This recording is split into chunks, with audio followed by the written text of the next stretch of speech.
This week on FX Guide TV. We're at SIGGRAPH in Vancouver, reporting on all the tech and announcements from the conference. Plus, we sit down with ILM to discuss their work on Teenage Mutant Ninja Turtles. This and more coming up next. This podcast is brought to you by the new courses on offer over at fxphd.com, with a huge range of topics from motion graphics to the new RenderMan. Plus, you can even sample an entire class from our new 300-level new course. Just go to fxphd.com/blog. Hello and welcome to FX Guide TV. And now I don't have to tell you how much we love SIGGRAPH here. It is like Christmas for our CG geeks. SIGGRAPH represents collaboration and sharing, but can also be very challenging. Some of those papers and presentations are really hardcore. We see our role here as a sort of bridge between you and the best of the complex stuff SIGGRAPH has to offer. Anyway, enough of an introduction, let's cross to the guys. Well, thanks for that, Angie, and really happy to be here in Vancouver at our 8th annual coverage of SIGGRAPH. We've been to more in the past, but our 8th annual one here. It's our 8th annual SIGGRAPH coverage, though we've also covered many SIGGRAPHs in Asia. We're not counting those. So yeah, so ever since San Diego, in this current lineup, this is that was the first, I think. Yes, San Diego. But before we begin, I just want to say thanks to those of you who contribute to our FX Insider program. Absolutely, yeah. It's really a large part of why we're able to come up here, spend the money to travel, stay in a place, and do this coverage for you guys. So we really appreciate you making that contribution. It's a huge thing in supporting the site, and it's just really great that you take the time to do that. And money. Yeah, and I got to say also, we've really enjoyed people coming up and saying hi to us during the show. I just finished a session and afterwards came out and was like, maybe a dozen people that said how much they enjoyed FX Guide TV. And some of these people are students, but some of them are in facilities. They really respect the fact that, we give a lot more time to the FX stuff. So, yeah, we had asked you guys in one of the podcasts to say hi if you saw us, and a lot of you did. So that's been great, really good. Yeah, really fantastic. But a lot of cool stuff here at the show. Where should we start? Well, actually, the technical papers are terrific, and we're going to be covering a bunch of those in FX PhD. In fact, inside PhD in our background fundamentals, we've got a bunch of interviews going through. So those of you that are FX PhD members, you're going to be enjoying those. Terrific interviews coming up. Later in this show, we're going to be crossing to our in-depth coverage on turtles. Amazing effects, incredibly over the top, ridiculously over the top. In fact, we went to ILM just before we got here. ILM was here with many presentations, and one of the big ones that packed out the main ballroom was, in fact, turtles. So we're going to give you that in a few minutes. But first, we're going to give you a bunch of little stories, things that caught our eye, stuff that we thought was cool. And John, I wanted you to start, if you could, by recounting that technical papers that you've been to, because there's some very innovative technical papers this year. Yeah, there really are. You may have seen some of the stuff on the net. We're actually going to be posting those over on the FX PhD production blog, because they're really obviously educational in basis. But I think one of the cooler ones I saw was the hyperlapse video that we saw at the Technical Papers Festival. Right, this is actually making GoPro footage interesting. And for me, on my bike, I ride it all the time, put it on the front, go up through the mountains. And you speed it up. Well, you go through, speed it up, it's all jerky. You stabilize it, speed it up, it's still jerky because there's so many distance of frames in between. It's a really cool algorithm. What they do is they actually take the footage and will actually go through and figure out the camera path through the scene, doing tracking. And they'll get a fairly dense point cloud to figure things out. And then they'll take that path and then try and reconcile a smooth camera that kind of mimics that path, but actually tilts and views tilts and views in an appropriate way so it can show as much as it can from the original frame. But of course what happens is, when you do stabilize, eventually at some point you run off and you have this huge black area at the side of the screen. Yeah, nothing there. Nothing there. And what's really great about this technology is they actually recreate the 3D geometry from this dense point information and actually can take previous or later frames where that geometry is in the scene, grab it from that frame, sort of patch it in. You're right. And it's actually stunningly, I think many of you probably see the videos because it got quite a bit of traction on the net. But just want to explain some of that tech. And it's not perfect. You can see some boiling and some image patching. Way more interesting than, sitting through 25 minutes of you cycling up a hill. Yeah, no exactly. Offense. Yeah, and done that a couple times. But yeah, those artifacts are way less objectionable than even the, jittery and frantic motion of the camera. So really cool stuff, but a lot of other interesting things. Some really cool time snapping. So when you're in Adobe Premiere or Final Cut, though I don't use that anymore, you can drag and snap to positioner. Well, what this will do is actually snap to content within the scene. Right, so it's not the cut-to-cut snapping. It's image content. Content aware, okay. Yeah, so it does some really cool stuff. We'll have some information about that.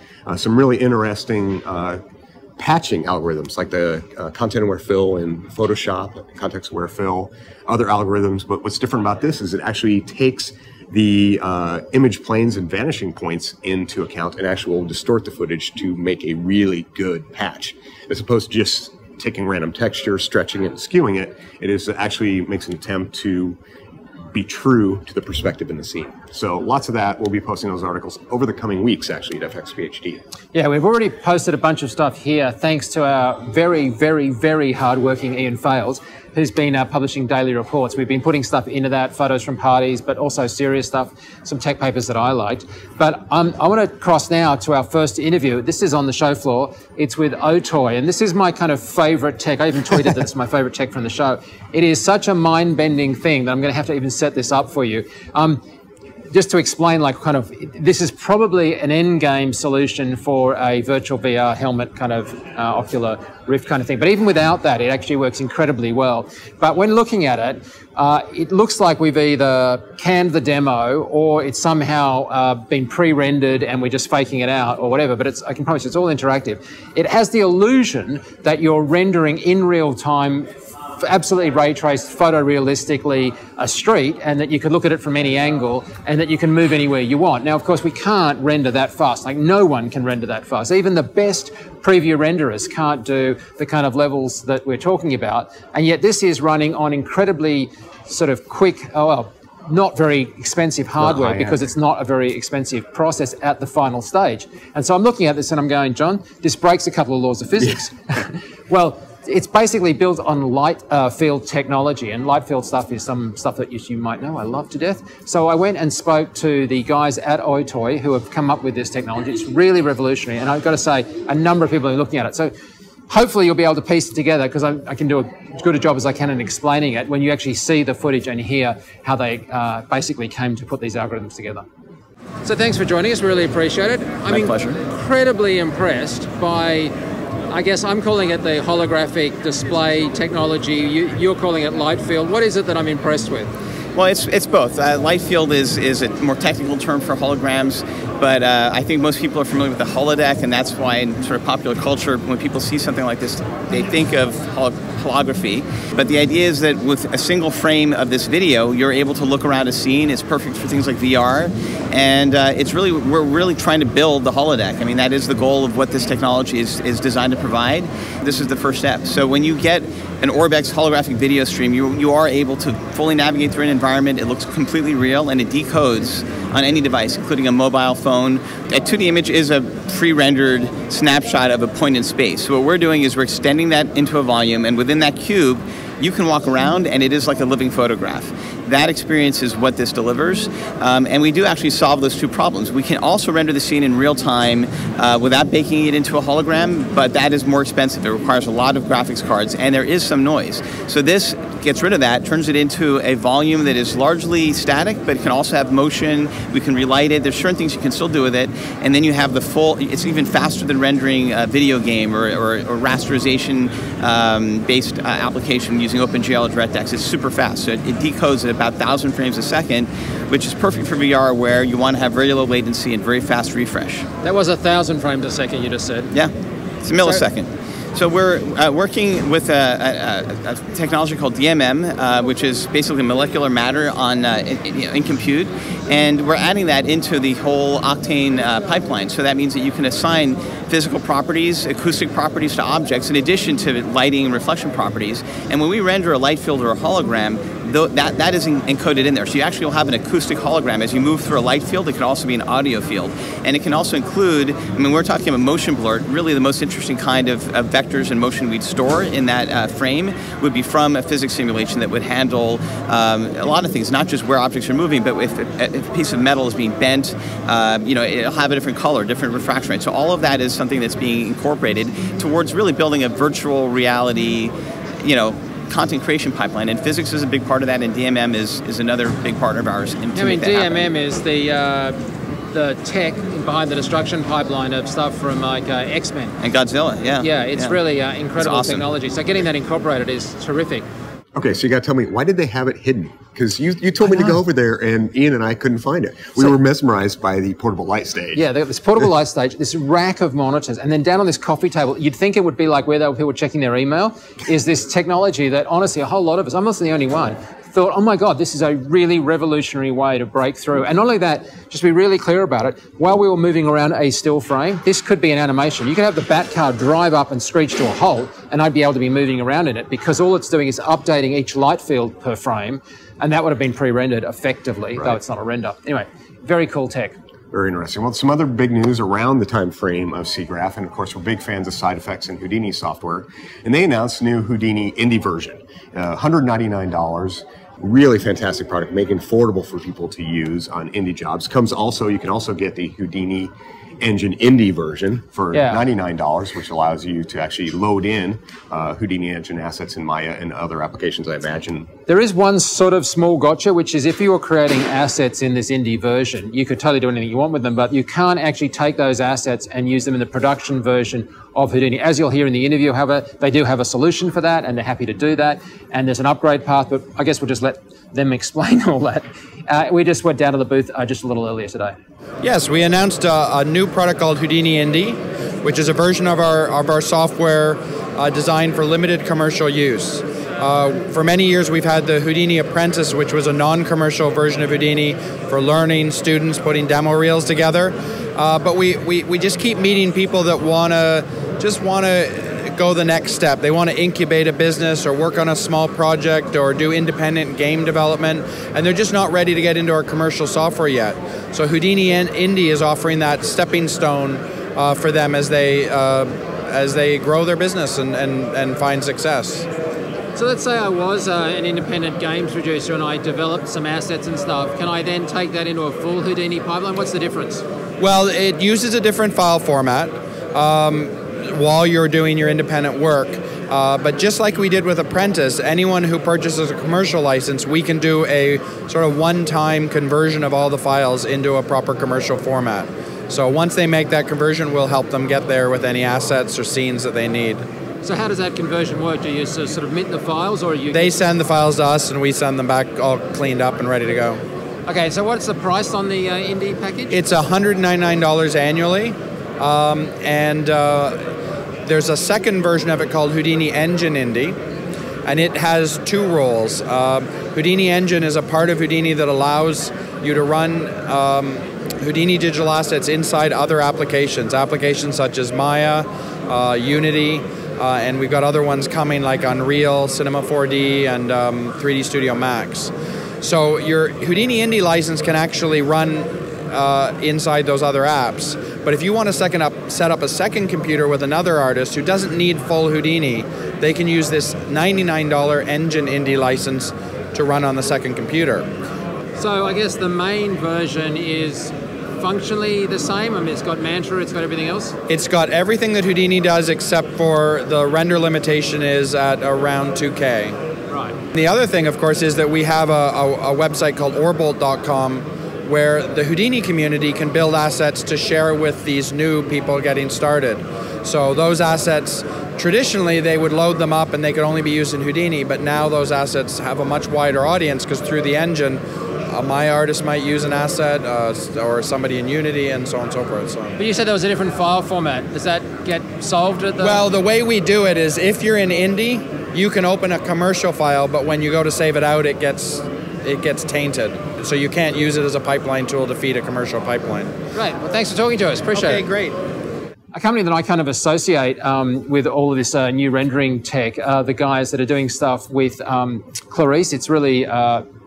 I guess a product that was on our radar. We covered it in FX Guide. It's taken a big step up because DNEG has actually signed on to use it. It's one of their main 3 pipelines at the moment. But we actually got to talk to the CTO of DNEG and also the guys about the product. So what was it that attracted you to Clarice in the first place? What was it that caught your attention? I think the thing that first caught our attention really was the speed of interactivity that you can get. One of the important things in visual effects really is that the time that it takes from an artist making a change to the time when they can see whether that change has been successful. And I think Clarice really cuts that time down more than anything else. So is that a function of the nature or the theoretical base of the renderer, or do you think they've just got a particularly good implementation? What are you seeing that? I think the reason for that is because they have taken the step of integrating the renderer very, very tightly with the rendering tool, with the lighting tool. So it's not, there is never a step where you have to take your scene, serialize that data out, and load that into a separate renderer. The thing that has really made us feel comfortable with it is the relationship that we've got with Isotropics. So we've been testing the product and working with them, for over a year now, and it's a great relationship. They are really responsive to our feedback. They come up with good suggestions as well. So that's working with them is kind of what appeals.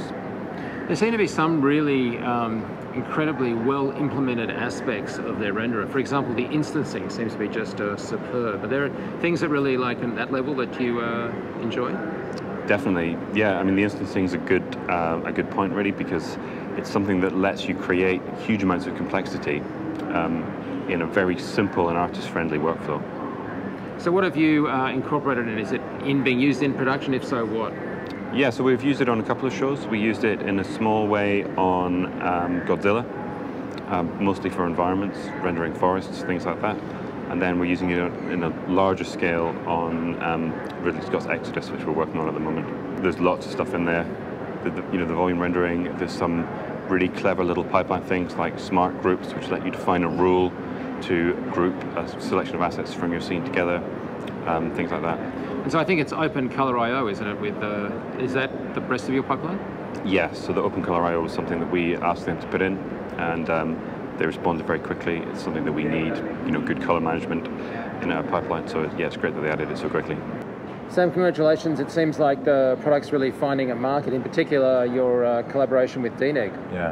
Yeah, it's been a challenge basically because we really want to change the whole pipeline and the way artists and studios work, so they can have a direct access to the image and work directly the image itself.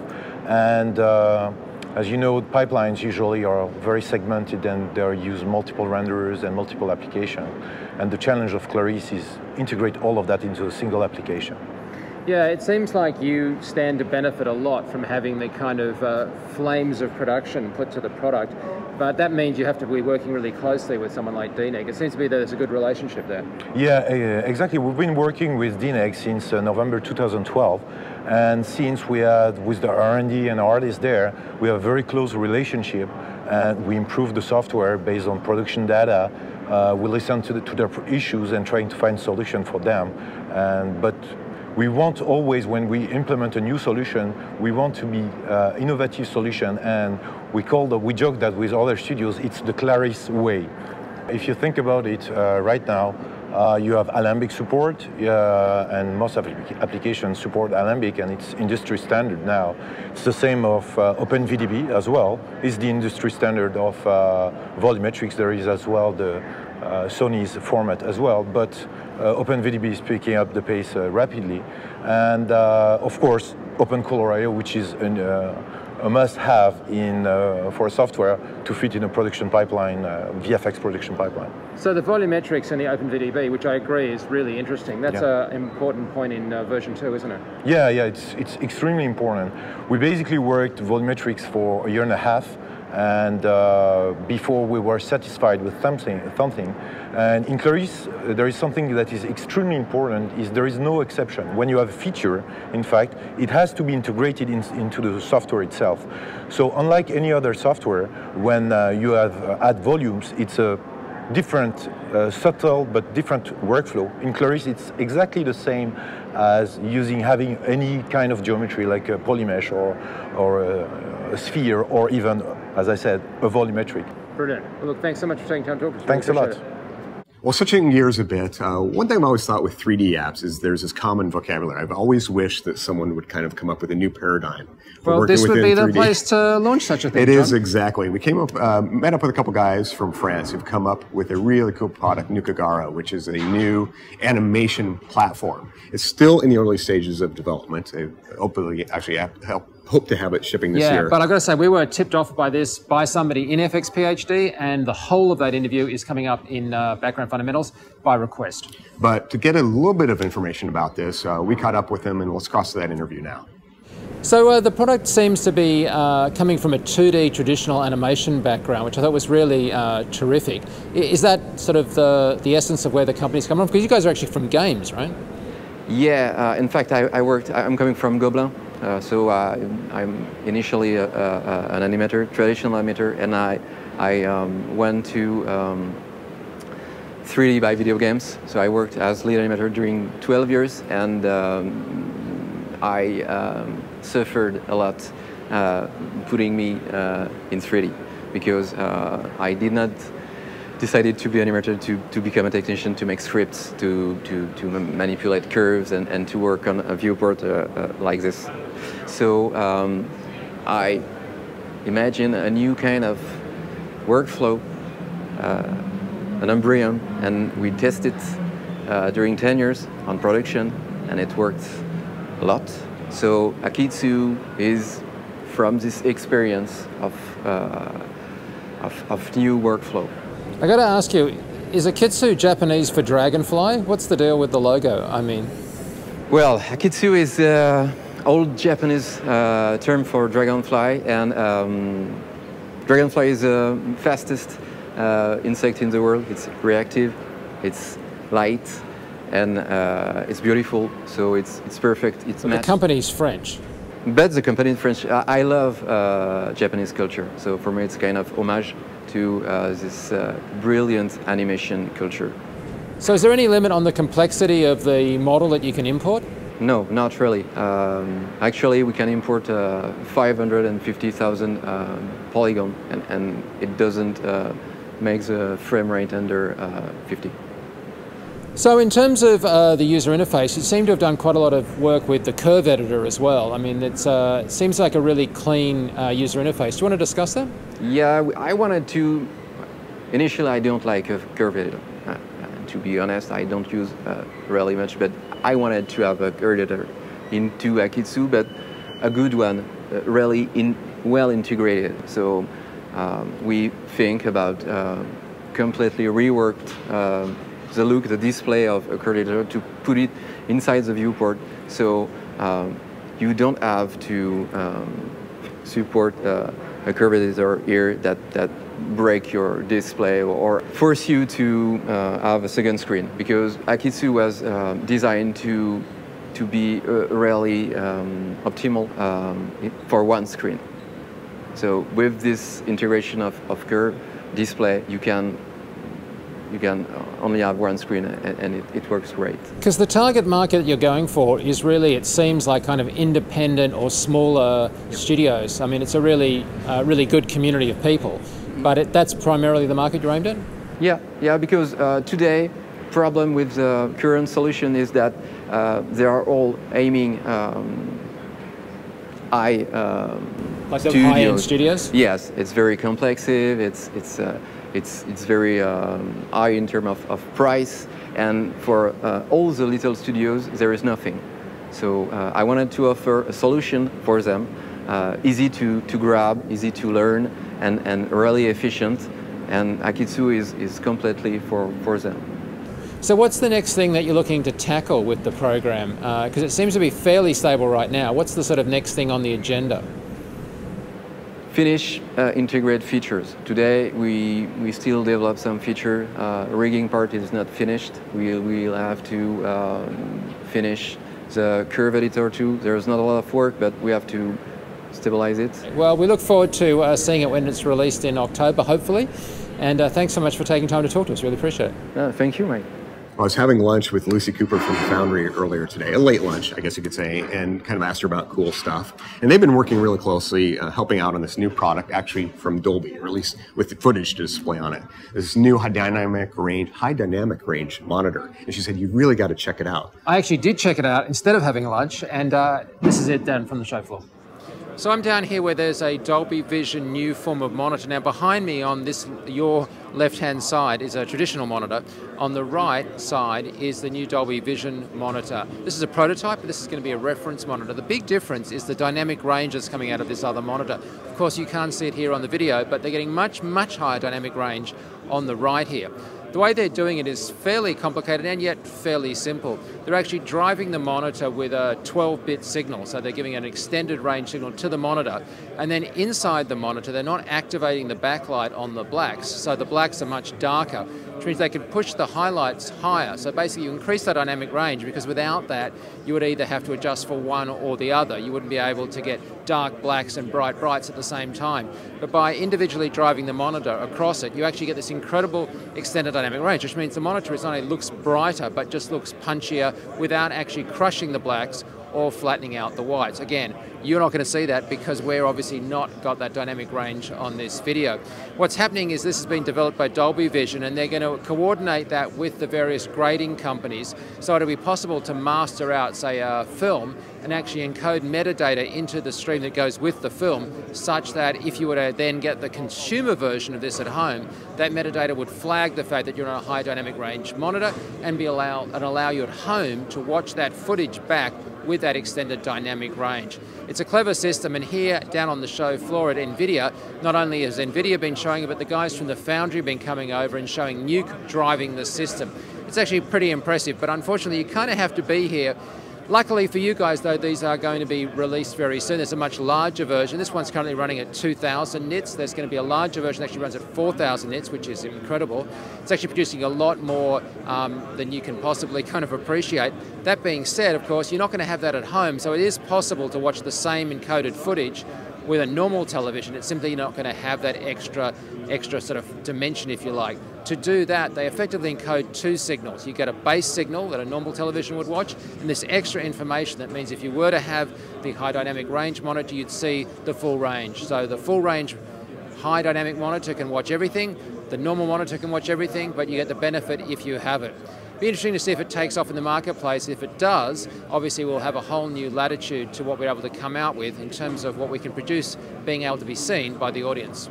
I mentioned a moment ago we've got other stuff coming up for background fundamentals, and one of those things we're going to do a whole thing on jobs and applying to companies. Actually, a lot of companies here are hiring. In fact, ILM's hiring hundreds of positions. But we actually caught up with two companies, starting with Animal Logic and then Image Engine, just to discuss that and say the rest of that is also going to be over in FX PhD. So Nick, you guys are here at the show. How's it going? Great. Very busy, as it always is, on the job fair floor. We've been lucky this year to present a number of talks, and by all accounts they've gone really well. Unfortunately, we've been here, so we haven't been able to watch them, but the feedback from people coming in and saying hello has been wonderful. Yeah, certainly the Lego sessions have been very popular, from the earliest tests to the final comps. But tell me, what are you looking for here? Like, if somebody wants to approach Animal Logic, what sort of positions are you recruiting for? Well, we're lucky enough to be heading into 2 animated features following the success of the Lego film. I can't tell you what they are. There was something in the trade press this morning, but okay, sure. I can't confirm or deny. Right. But the kind of roles that we're looking for are some senior roles, modelling supervisor, layout supervisor, and then surfacing, layout, modellers, asset TDs. That's what we're currently looking for, but we'd always encourage any discipline to get in touch, because next week, next month, next year, we're going to be looking for any and every role. So you have a pretty big database that you keep of people, right? Yeah. And I always like to say to people that you actually want to connect with people. Yes. It's not like you're fighting them off, you're deliberately paying to be here so that you can recruit, right? So you want people to come and see you. That's right, and we've been at SIGGRAPH for the last 15 years, through the thick and thin years, and years when we're not recruiting at all. We're still here because we want to maintain that contact with artists and technicians. Yes, so you're here at SIGGRAPH recruiting. What sort of positions are you after? Well, we've got lots of good opportunities at Image Engine at the moment. So one of the big ones is in R&D. So we're looking for quite a few R&D roles. R&D is a big focus at Image Engine, so we're looking to staff up on that area. Also, we've got some great creature project coming up, so looking for creature modelers, creature texture artists, also creature effects, rigging. Also, we've got some production roles, so looking for visual effects coordinators. So yeah, quite a few opportunities at Image Engine. Are you really filling roles based on the structure of the job alone, or is it heavily dependent on knowing the tools? In other words, is it like, well, you need to be a Maya, modeler, or is it you're looking for the skills first, and if they're coming from an XSI background or something else, you can be flexible? That really depends on the project and sort of how quickly we need to bring people up to speed. I mean, we'd like to say that we are flexible as possible, but in some cases, if you need somebody to sort of jump right in and get going, then software becomes more critical. Actually, I said that was the last question, but one more. You mentioned R&D at the beginning. I'm just wondering, what does an R&D reel look like? Because if I'm a nuke compositor, I'm pretty sure I know what's going to put on a nuke reel. But if I'm an R&D specialist that's been looking at subsurface scattering or something, I mean, are you looking at universities? What are the sort of criteria? No, it's more about a code sample. So we would request a code sample, and a lot of it is that conversation that happens during the interview, and just kind of talking, engaging their level, and as well, we check references too. So that's a key part of their relationship with people and how they work. I find our R&D team, one of the key things that we're looking for is people that are very artist friendly. Right. That's an important aspect that we try to create that environment of communication. So just continuing this fast cutting pace of all the different things we found that were cool at the show. We just enjoyed Dawn of Planet of the Apes, of course. Huge crowd scenes of the apes. Those background crowd scenes are done by Massive. We all know that because Massive was actually developed in Weta as part of the Weta pipeline. Then it broke off as a separate company. Stephen, who is the founder of the Massive software, is actually here at the show. We really like Stephen. He's a really good guy. Uses fuzzy logic to solve stuff, and I think we might do more on that. But anyway, I sat down with Stephen to discuss version 7 of Massive. So I'm here with Stephen. How are you, sir? Good, thank you. Good to be back. Now, of course, you had a big improvement with Massive in version 6, where there was a big user interface improvement. We're looking at version 7, and I'm really keen to hear about some of the features because Massive is nothing if not a production tool that sits really well in a pipeline. Mm-hmm. So what's new? Well, we've got some rendering stuff, some animation stuff, some UI stuff. Top on the rendering stuff, which is a really popular new feature for our users, is Arnold support. Yeah, that's really important, isn't it? Because it's a renderer that's really got a lot of juice in that high-end sort of production pipeline sense. And so you seem to be working very well in that. And you found Arnold really good to integrate with, right? Arnold was a breeze to integrate with. It's a really well-written renderer, and we're really happy to be supporting it. Excellent. So, but of course, Arnold isn't the only news we have on the rendering front. What else is new? Yep, we've got displacements in V-Ray, and we have hair in V-Ray. These things might seem a little obvious, but when you're instancing thousands of agents in the shot, you have to use the geometry shader approach, and that's a whole different side of the V-Ray technology. So we're happy to be able to provide displacements in hair now. Now, in that big production environment, what matters a lot, and especially it's a deal with these type of renderers, which are basically, by their very nature, needing to understand a lot of geometry, is memory limitations and, of course, being able to use the threading on the cores. So Massive has had some improvements in terms of its multi-threading capabilities, is that right? Yeah, because we have our render plugins, which are required for rendering scenes of thousands or hundreds of thousands of agents, it means that it's not just a simple thing for us to make it work with multi-thread renders. It's actually quite a tricky thing, but we have got it working now, and so now you can run as many threads as you like, and you get the full efficiency that you would expect from those threads. So for example, with Arnold, if you're running on 8 threads, you get 8 times the rendering speed. Yeah, and that linear scaling based on threads and cores is really important, because we know that there's just basically, bigger, I mean, they're testing them now, those bigger, more or higher density cores and threads coming down the pipe. And so a more linear scale is really, really valuable. Now, you mentioned animation as well when we started. So clearly you work well in a pipeline, you always have. I mean, that's the DNA of the product. But it's interesting to me that you've been going beyond just the more realistic crowd stuff and being able to produce more tools. And some of those are very specifically designed for the more character kind of animation type of thing. So what are we seeing in 7? Well, as you point out, there's some emphasis on character tools. Massive has normally been associated with crowds, which is usually motion supplied by mocap, and they never scale anything. Mocap skeletons very, very rarely have scale applied.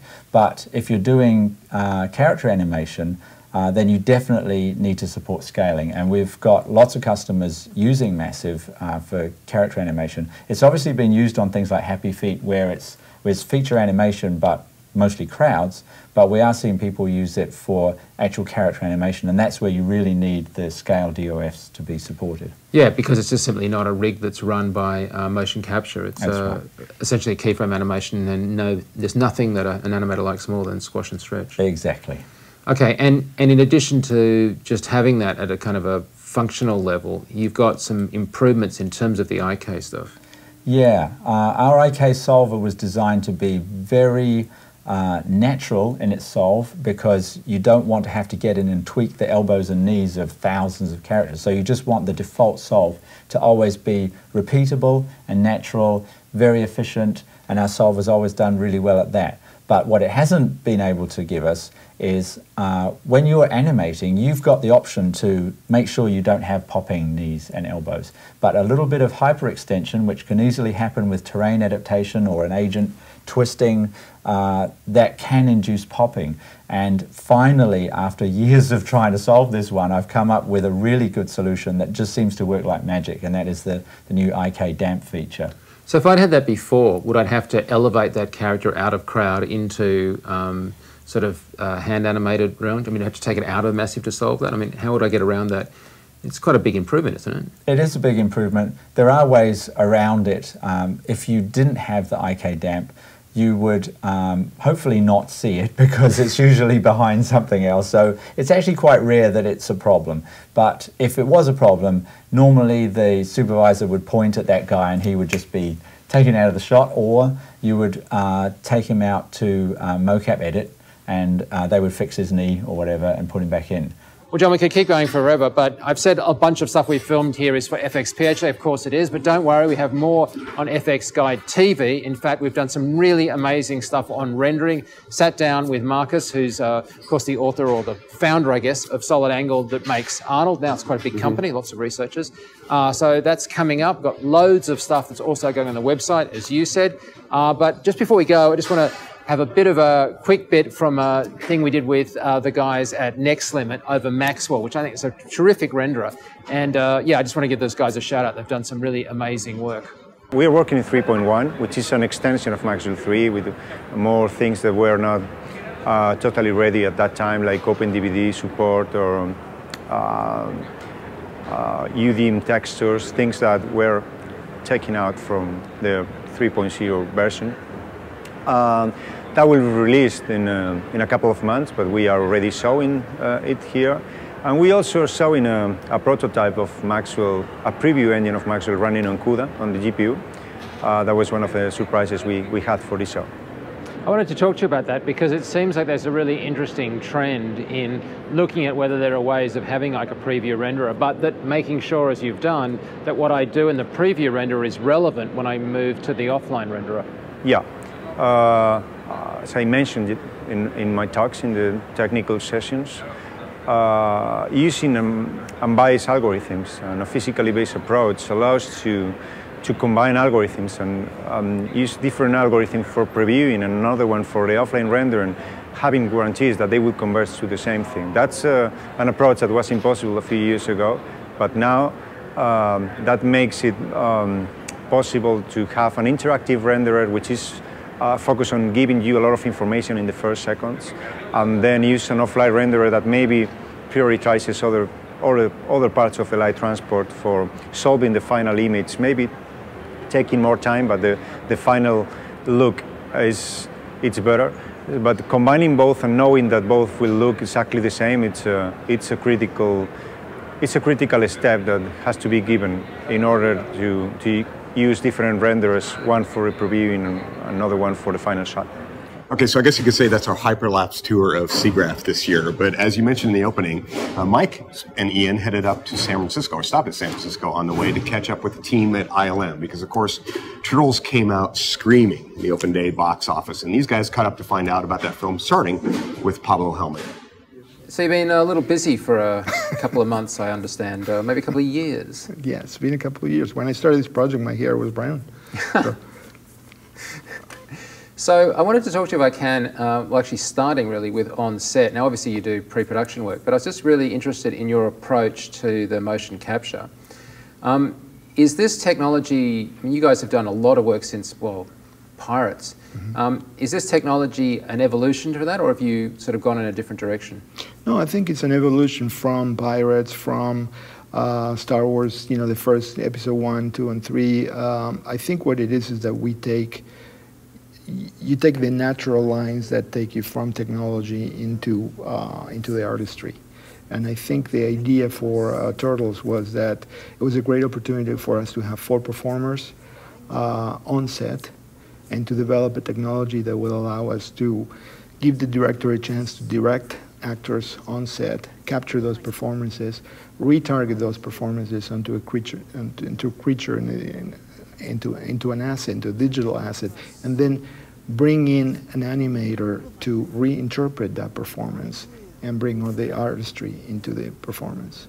Yeah, I mean, an actor interprets a script and an animator has to interpret an actor, because retargeting obviously means that it's not a one-to-one correlation per se. Well, I mean, one would think that you have scientifically captured the performance, and you went through years of you know, research and development to capture that performance, and you do that by having, you know, like we did, 2 HD cameras in front of the performers. We wanted to capture the left and the right because there's a lot of acting that happens in the corners of the eyes, corners of the mouth, the forehead, the jaw, because there's about 180 shots that are dialogue shots. And there's a lot of dialogue in this movie. So we wanted to make sure that the 2 cameras would capture that. Then you have to track it in 2D and solve it in 3D. So now you have a real representation, 3D representation of that performance. And then you retarget scientifically that performance into a digital asset. And then you realize that there's something missing there. That even if you have all the numbers right and all the science right, and this is what we have done, you need to reinterpret that performance into a turtle, so that whatever you know, whatever performance content there was is completely something that is appealing and something that says exactly the same story. And so it was really important that when the turtle was smiling, that there was that honest smile that was coming from the actors. So you actually have dots on the faces, I presume, for tracking? Yes, we have 138 tracking markers. And then each of the actors did neutral and fax poses? I mean, there was a huge period of, you know, capturing all this data, this you know, that was going to become our library through Disney Zurich. It's a very long period of building those libraries. But I can tell you that we captured about 55 poses or so that were part of our library, and that's been more than double what we have been doing in the past. So in terms of the pipeline that you had to develop for this film, how was the actual facial animation done? I mean, it was obviously informed by the motion capture, but how was it sort of specifically technically done? It was definitely a very large collaborative effort on this film. That was one of the big things that we knew going into it that was going to be one of the big challenges, is facial motion capture. Motion capture in general tends to give lots of keys on every frame and be really hard to edit. And we needed to come up with a system that allowed the animators to interact and modify performances very, very seamlessly and to look fairly natural. So we'd come up with a system that allowed us to do that. Let's work our way through the process. Yeah. So We start with, obviously, you've got motion capture data coming from 2 cameras, which is doing a stereo solve to actually work out what's happening in three-dimensional space. That's just giving you a point cloud, right? Yes, it's giving us a point cloud, and then we use that point cloud to fit a rig of the actor. So one of the things that we did to make sure that we captured as much of the performance of the actor as possible is we built a full rig for the actor and then built a full rig for the creature, and those had to stay in sync the whole way through the authoring process. So just tell me visually, at this point I can see the digital actor's head and the real actor's head kind of side by side to validate? Superimposed. Okay. Yeah. And then from there you retarget, is that the next step? Yeah, so our retargeting is done in control space. So by that's what we were sort of describing of the rig. We fit the actor's rig to the actor's performance, the 3D dots, the point cloud as best as possible. So as the actor's rig is fit, it's saying, you know, the actor's in this pose. That means the left eyebrow is raised 95%. The sneer and snarl are all active to some degree. Then that's what we're going to retarget onto the turtle. So we're not trying to fit skull to skull and trying to do all those portions. We already have that figured out in the turtle's rig. So we can say, the turtle is now doing the same thing that the actor's doing, and we know because we built the rigs in sync, when the actor makes this face, the turtle makes the same equivalent face, because their faces are so different. They're humanoid, but So are there fundamental muscle changes that were different? In other words, did they, because of their necks or whatever, have a kind of a different set of muscles? No, they had the same set of muscles, so we tried to think of them as having human muscles under the skin. The main differences are going to be the size of the mouth, just how wide that's going to be, especially in relation to the rest of the face. Yeah. It creates a lot of challenge in reading that same expression. So if the actor is making a big snarling grimace and you put the same thing where a lot of the way we read faces is based on those sort of golden rectangle ratios that are fairly standard across all human faces, and we just instinctively know how to read it that way. And so when we built the turtles were going to have a very different set of ratios. The mouths are much wider, the eyes are smaller in comparison to the sides of the face. They sit a little bit in a different location, not exactly at the midline like they are in most human faces. So all those things play a part in the expression. So when you're transferring that expression, you're going to need to tweak it a little bit and make sure that it still reads as a smile or still reads as angry. As part of this process, have you come over to this point now, carrying with you some kind of eye tracking, or is that a separate element? That was part of the process. So we tracked the dots, the markers that were on the actor's face, and then in addition to that, we tracked a whole bunch of other information that doesn't necessarily have a dot. Nasolabial folds, the eyes, pupil gaze would be a big portion of that.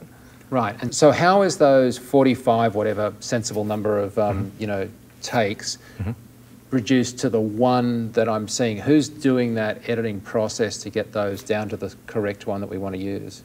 So we'd work with the client editorial, who would then be stitching based on witness cam footage that would take all those portions to say, this is the performance that we want. This is the audio that we've got. We like this final clip that's made up of a couple of different clips.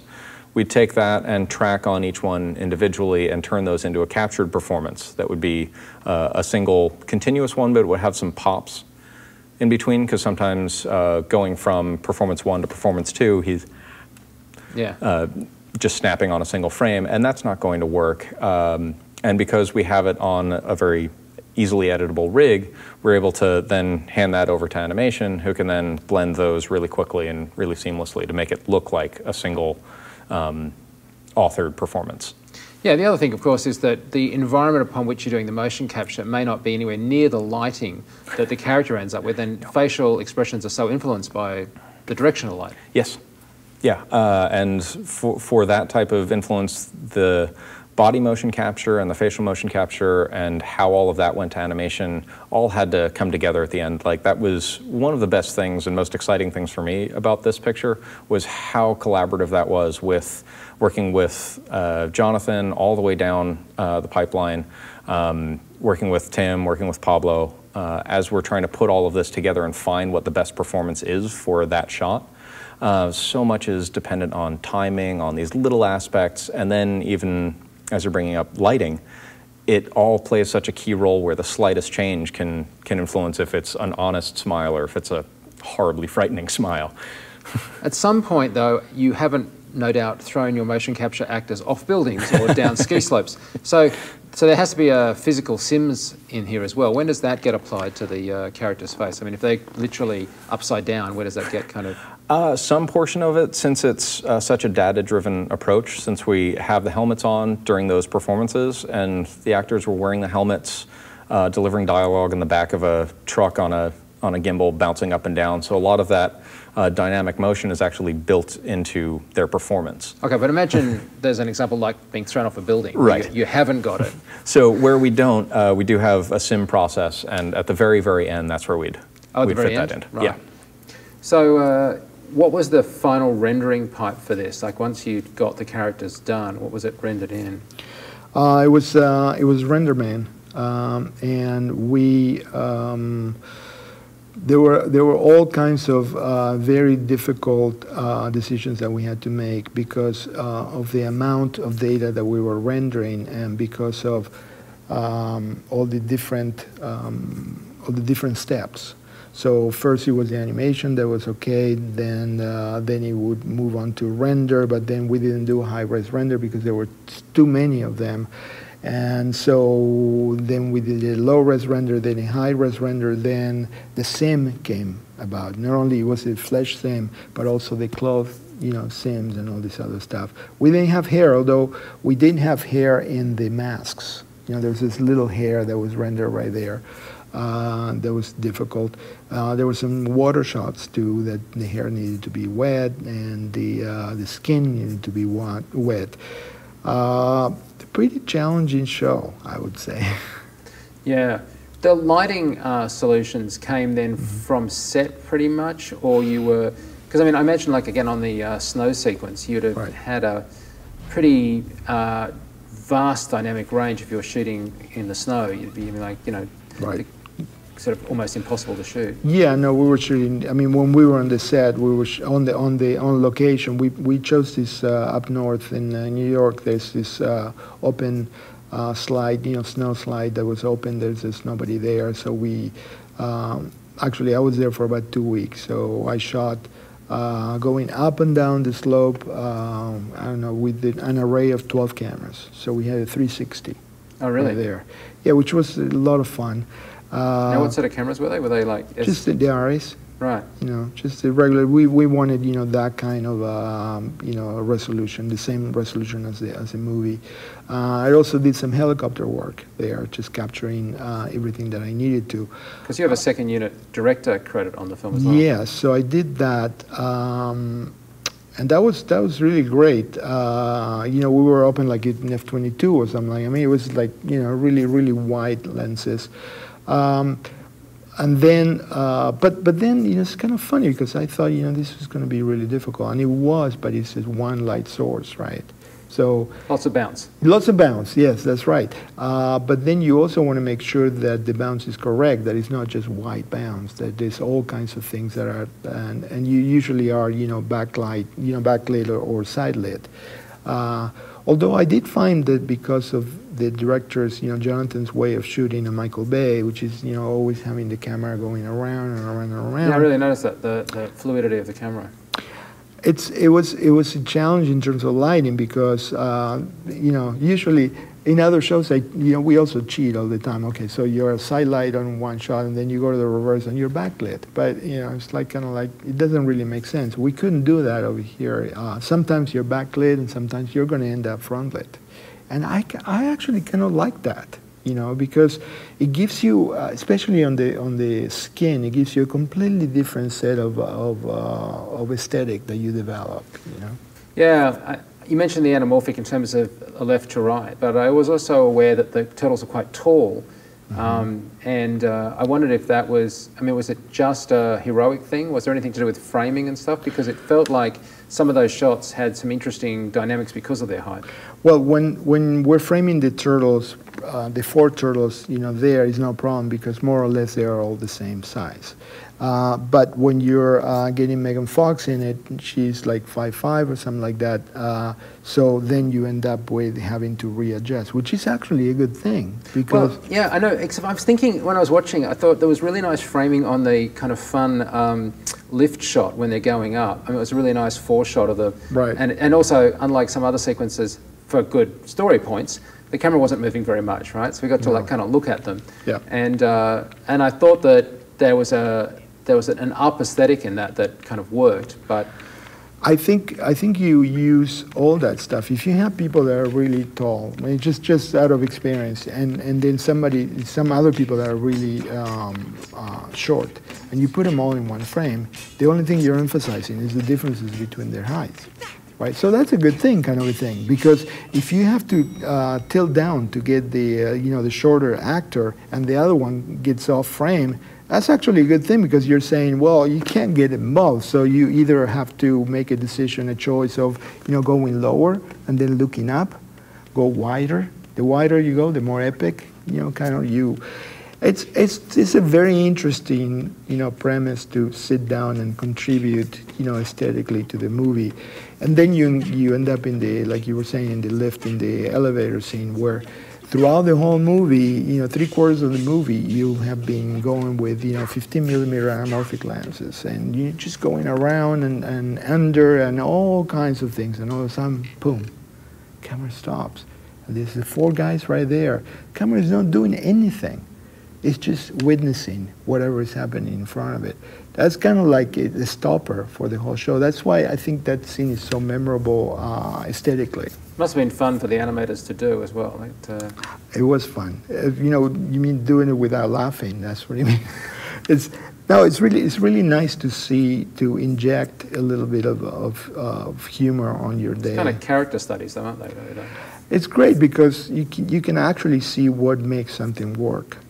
Yeah, because I mean, it is a like a unashamedly fun kids kind of thing. Unashamedly would be the word, yes. Yeah, and the world needs a good laugh and a good entertainment. So I take nothing from it. But I want to ask you if I can, just moving away from the characters. There is some shots in New York when you're flying around the building that I don't know what you've done, but they look magnificent, and they're just really cool shots. I don't know if it's like a long lens or I don't. And did you actually directed that, didn't you? Yes, I did. So what are your secrets? I need to know this. I just look at the shot in the cinema, and I'm like, that's a really cool shot. Well, there's some rules that you need to follow. You cannot be 500 feet from the buildings. So because of aircraft restrictions. Because the FAA doesn't let you do that. So and also it's a timing thing. We needed to basically document that scene in 3, in the morning, in the afternoon, and at night for different parts. So I got to see New York in incredible ways that nobody else has ever seen, and it was really difficult to do, especially imagining the scene, because we hadn't really shot the scene. So I had to, we obviously did it with a zoom lens. I think it was like a 40 to 250 or something like that. And you were out at 250? Yes, sometimes we were at 250, yeah. So, and being that we were at 500 feet over the Condé Nast building, which is a building that has that spire, then you were just right there. Right on top of the building. It was really exciting. I mean, really great stuff, and you know that you don't have much time, and you have to communicate with your DP that is right next to you.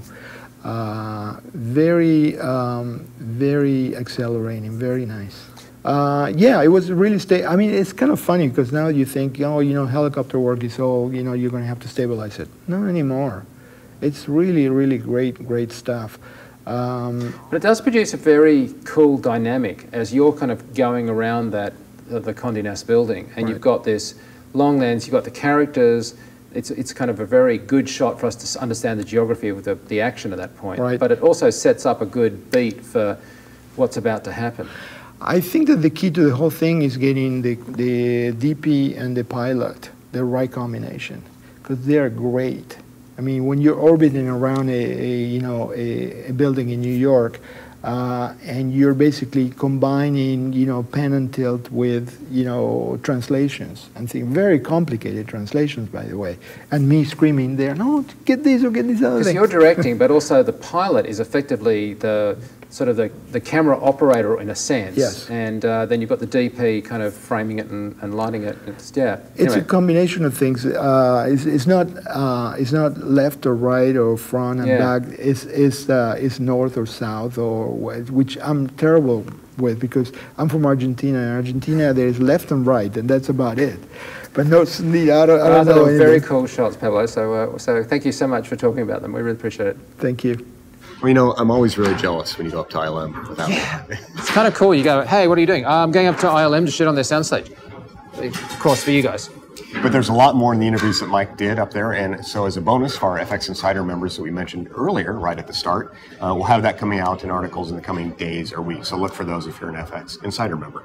Of course, next year, SIGGRAPH is in LA, which is a terrific segue to the fact that we've been missing Jeff Huser, who's normally here with us at SIGGRAPH, but hasn't been able to because of work commitments. But of course, he'll no doubt be with us next year when we are in LA. Also, we're going to have some stuff hopefully later in the year when SIGGRAPH goes to Asia, but more on that, of course, online. Big thank you to everybody that's contributed. You guys for supporting us, of course, all our team behind the scenes have put a lot of people have to do a lot of work to basically put these things together. So thanks to the crews back in our offices and, of course, Ian here, who's been shooting with us all week. There's always a great visit up here at SIGGRAPH. Just also, we'll give a quick shout out to the guys at Boundary who actually celebrated their 5-year anniversary. They're early FX PhD term members, so we're really honored to be part of that. But that's it for us from SIGGRAPH. Let's head on back to Sydney and Angie. And don't forget, the new term is on over at FX PhD. There are some great courses and it's not too late to join. Far from it. So check it out. Until next time, see ya. For more industry news, in-depth features, podcasts and forums, check out fxguide.com. And for visual effects training, check out fxphd.com.